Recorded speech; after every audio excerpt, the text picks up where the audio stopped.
Hello, hello, magandang araw. Nandito na naman po ako at ang gagawin natin sa araw nito ay magbe-bake tayo ng king cake.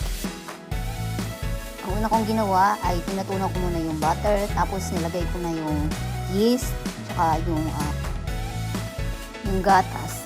Pinagsama-sama ko muna sila. Tapos pinagsama-sama ko na rin yung mga dry ingredients bago ko nilagay doon sa wet ingredients. Tapos hinalo lang yan siya ng hinalo o minix ng minix hanggang sa kumbaga parang tatansyahin mo lang siya, medyo okay na. Parang 15 minutes ata yung pagkakaikot nito, pagkakamix nito ano na to, dough.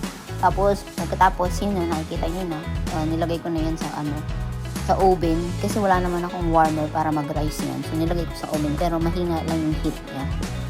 Tapos ito ginawa ko na habang binibake yung tinapay o pinapa-rice, pinaghalo ko na yung butter, tapos yung brown sugar. Tapos, hinati ko yan sa tatlo. Kasi para ma-twist ko siya, kaya yan, nilagay ko na yung filling.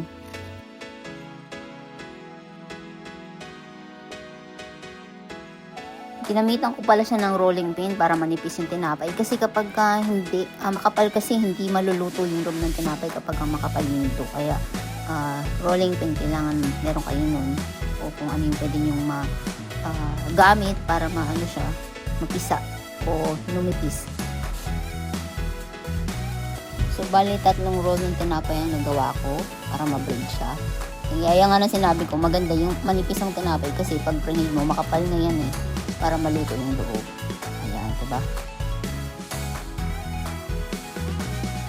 Pagkatapos niyang i-form ng round, babalik ulit natin siya sa warmer para mag-rise bago i-bake.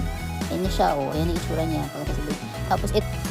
Tapos dito naman tayo sa ating next step na gagawa tayo ng glaze. Ito yung ilalagay natin sa top ng king cake or tinapay. Itong glaze na to, powdered